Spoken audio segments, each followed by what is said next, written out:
Bem-vindos ao podcast da Igreja da Família em Orlando. Nós te entregamos sempre um conteúdo inspirador para o seu crescimento espiritual. Olá, sejam todos bem-vindos ao podcast da Igreja da Família. Hoje eu estou aqui com um cara que ele é pastor, ele é compositor, adorador, escritor, ele é uma série de coisas. E antes da gente conhecer um pouco do ministério dele, eu quero que ele fale do testemunho dele, que eu tenho certeza que vai inspirar a sua vida. Léo Fonseca, obrigado pela tua presença aqui com a gente. Que prazer, Mari, muito bom poder estar com vocês aqui. E por onde eu vou, eu fiz uma aliança com Deus. Pelo meu testemunho, né, e eu vou compartilhar aqui, mas assim, eu sou prova viva de um milagre de Deus. E eu fiz uma aliança com o Senhor que por onde eu fosse, em qualquer lugar dessa terra, na oportunidade que eu tivesse, eu iria compartilhar do meu testemunho de vida. Mari, eu sou realmente um milagre vivo aqui presente, porque para a medicina era para eu estar morto há mais de 30 anos atrás. Uau, né? Me conta isso. Porque a minha mãe, quando estava esperando por mim, eu sou primogênito, e meu pai conta que eles subiram num monte, sou de uma cidade do interior de Goiás que chama Morrinhos. Morrinhos porque tem alguns morros, e um dos morros onde muitos irmãos sobem para fazer vigílias, né, orações. Meu pai conta que ele subiu num desses morros, quando a minha mãe estava completando 9 meses de gestação, colocou a mão sobre o ventre da minha mãe e profetizou sobre a minha vida. Ele falou assim: Deus, meu pai falando, né? Onde eu e minha esposa não podemos ir, que o nosso filho possa ir. Uau. E ele falou que ele seja um profeta nessa nação e nas nações da terra. Se o Senhor desejar que ele vá para outras nações, que o Senhor possa levá-lo, porque antes dele chegar nos nossos braços, nós já consagramos ele ao Senhor. Então, olha só, o poder da palavra, né? Liberou palavra de vida, eu ainda ali dentro do ventre. E quando completou o ciclo da gestação, por um erro médico, foi aplicada uma medicação na minha mãe, onde ela adormeceu no momento crucial, que era o momento mais importante, que era o parto, o parto era normal. Então ela adormeceu no momento que era exato para eu nascer, e aí por causa disso foi necessário utilizar o fórceps, que é aquele ferro, né? Então foi um parto forçado. Tem uma marquinha que eu falo que é a marquinha do meu milagre, porque aqui, né, forçou bastante. E quando eu nasci sem batimentos cardíacos, sem respirar, praticamente assim, morto, né? No primeiro instante eu estava morto. E um primeiro sinal vital da criança, assim, quando nasce, é o choro, né? E não aconteceu nada disso. E aí os médicos perceberam que, pelo fato de ter demorado, estava passando a hora de eu nascer, eu inalei muito líquido do ventre. Né, do ventre, e isso atingiu totalmente os meus pulmões. Enquanto a equipe estava no pós-parto com a minha mãe, eu fui encaminhado para uma outra sala, eles me colocaram numa incubadora, e aí fizeram massagem cardíaca, e aí perceberam então que havia vida. Só que algo que preocupava eles, porque eu estava com um coágulo externo sobre a minha cabeça. Então aquele coágulo comprometia de alguma maneira.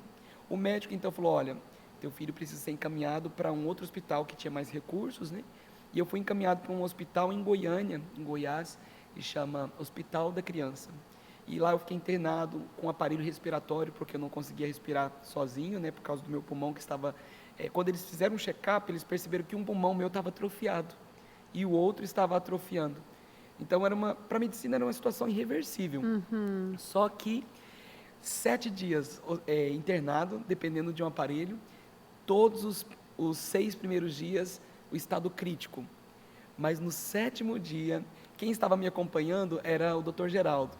E eu gosto muito de dizer no meu testemunho, no 7º dia não foi o Dr. Geraldo que entrou naquele quarto, foi o Dr. Emanuel. Amém. Aquele que Aleluia. É conosco, né? Mesmo no vale da sombra da morte. Ele entrou naquele quarto, ele soprou o seu fôlego de vida nas minhas narinas e restaurou o meu pulmão por completo. O médico, naquele dia, ele percebeu a minha melhora assim, e ele não entendeu, porque as coisas de Deus de fato é loucura para os homens, né? Pediu para a equipe dele fazer um novo raio-x no meu pulmão. Quando eles fizeram o novo raio-x e ele viu ali a chapa, o raio-x, o resultado, ele não acreditou.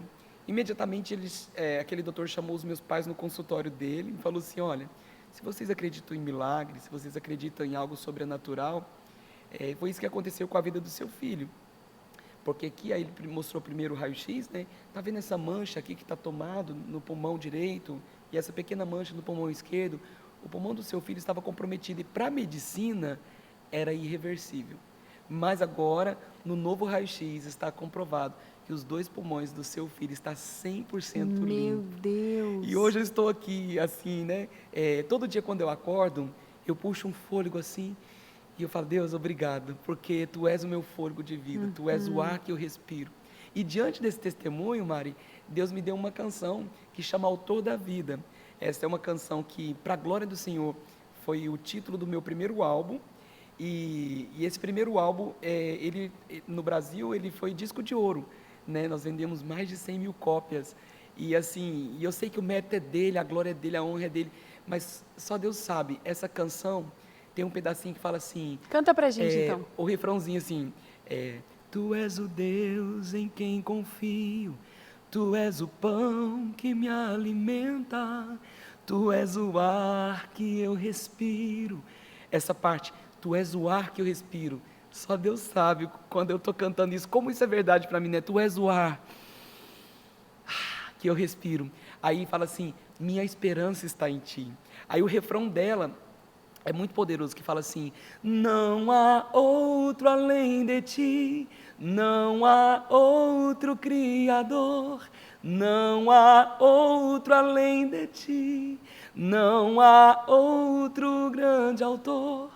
Aí repete, Tu és o Deus em quem confio, Tu és o pão que me alimenta, Tu és o ar que eu respiro, minha esperança está em Ti. Ele é a nossa esperança, Aleluia. né? Ele é o nosso fôlego de vida, Ele é o nosso pão, pão da presença. Então eu fico muito empolgado, assim, porque é a minha vida, né? No meu dia a dia, eu sou esse milagre de Deus. Léo, e engraçado tudo isso, porque tu se tornou, então, um adorador, um músico. Porque, Exatamente. assim, o milagre já tá vivo já é um milagre. Agora, cantar é mais milagre ainda. Exatamente, porque assim... Tu precisa do fôlego, da respiração. Os pastores falam assim, uau, tipo, na área que você estava mais vulnerável, né? Onde houve uma deficiência, que foi nos seus pulmões, foi exatamente aí onde Deus veio, trabalhou, falou assim, agora você vai ter todo o fôlego para você não somente... pregar, não somente dar o testemunho, mas também para cantar, né? E aí eu lembro de Salmo 156, né? Tudo que tem fôlego, louve ao Senhor. E assim, eu fiz uma aliança com o Senhor, não só de dar o testemunho, por onde eu passasse, mas também da minha canção, o meu testemunho, né? A minha pregação, tudo aquilo que sair daqui de dentro é para glorificar o Senhor. E como a tua mãe vê esse ministério? Porque Uau. ela também é um milagre, né? Sim, exatamente, porque a minha mãe quase morreu, né, nesse pós-parto. E ela até fez uma oração, quando ela viu que a situação estava agravante, ela falou assim, Deus, se eu não sobreviver, que o Senhor leve eu e meu filho. Por quê? Ela falou assim, parecia até uma oração egoísta, mas não era, porque assim, a minha mãe conheceu o meu pai, e o meu pai, ele foi viúvo. Então, meu pai já trouxe para ela 2 filhos. E aí ela falou assim, agora eu não quero deixar mais um, tipo assim, ele viúvo com 2 e ficar com mais um. Eu como mãe, entendo a oração da tua mãe. Mas que e loucura Deus, né, mudou, isso. né? Na verdade, Deus preservou tanto a vida dela como a minha vida, né? Então, Que assim, bênção. ela é minha intercessora hoje, sabe? Hoje, no caminho para cá, ela perguntou se estava tudo bem. Eu falei assim, mãe, eu estou até um pouquinho atrasado, mas esteja orando por mim, que eu vou agora gravar um podcast, que possa realmente esse podcast alcançar as pessoas que estão assistindo ou ouvindo, porque esse é o propósito, né? De nós realmente sermos um canal de bênção na vida das pessoas. Léo, e como é que a música entrou na tua vida? Uau, olha, o meu pai é músico, então ele toca violão, ele canta, e então eu e a minha irmã mais nova, nós fomos muito influenciados por ele desde a infância. Eu lembro como se fosse hoje, meu pai, ele investiu muito na nossa vida, na área da música. Então, eu falo eles, que ele e meu pai, né? Ele e minha mãe, me deram presentes, assim, guitarrinha de brinquedo, sanfona, teclado. A gente ganhou muito brinquedo de instrumento, né? Instrumento de brinquedo, melhor dizendo.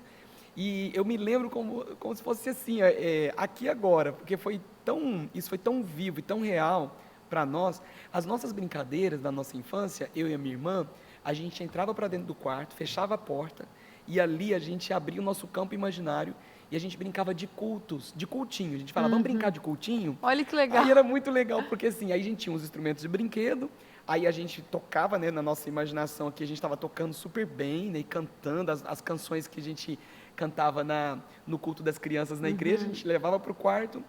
E a minha irmã pegava as bonequinhas dela e colocava na cama. Eram as membras e os membros da igreja. Aí eu gosto de brincar, falei assim, acho que era o único momento que eu tinha uma conexão com as bonecas da minha irmã. Porque aí tinha um momento de oração no nosso culto, eu impunha as mãos sobre as bonecas e profetizava sobre elas, todas elas na minha cabeça estavam sendo curadas, libertas, restauradas. E aí a música ela foi entrando na minha infância e com 10 anos, meu pai me colocou numa aula de teclado, e em 3 meses eu já estava tocando muitas músicas na igreja. E aí de lá para cá eu fui só aperfeiçoando. A professora minha de música chegou no meu pai e falou assim, olha, pode investir na vida do seu filho, pode comprar um teclado para ele, porque ele tem futuro, ele é um cara que tem ouvido, ele é atento, ele está lendo muito bem partitura, ele tem musicalidade. Então aí meu pai foi e comprou um teclado para mim. Depois, quando eu fui fazer faculdade, eu sou um jurista não atuante, mas eu formei em Direito, mas enquanto eu estudava de manhã Direito, à tarde eu fazia conservatório de piano. E aí foi muito bom, porque depois Deus me chamou integral para o ministério, e acabou que o Direito me trouxe conhecimento, mas não para a minha carreira, Sim. né? Deus falou para mim, a carreira que eu tenho para você é muito maior do que uma carreira jurídica. E aí eu fiz conservatório de piano e de canto, né? E aí, depois desse período, o Senhor me preparou, me forjou, me capacitou para poder gravar os meus álbuns. Porque aí depois me vem as inspirações de composição, né? Foi logo depois desse tempo de aprender teclado e piano. Eu lembro que eu entrevistei o nosso primeiro podcast aqui, foi com o Kleber Sampaio, que também é um músico maravilhoso. Maravilhoso. Ele é uma Tu conhece bênção, ele? sim. Ele é uma bênção, assim. E aí, foi o nosso primeiro convidado. Uau. Foi na primeira semana de janeiro.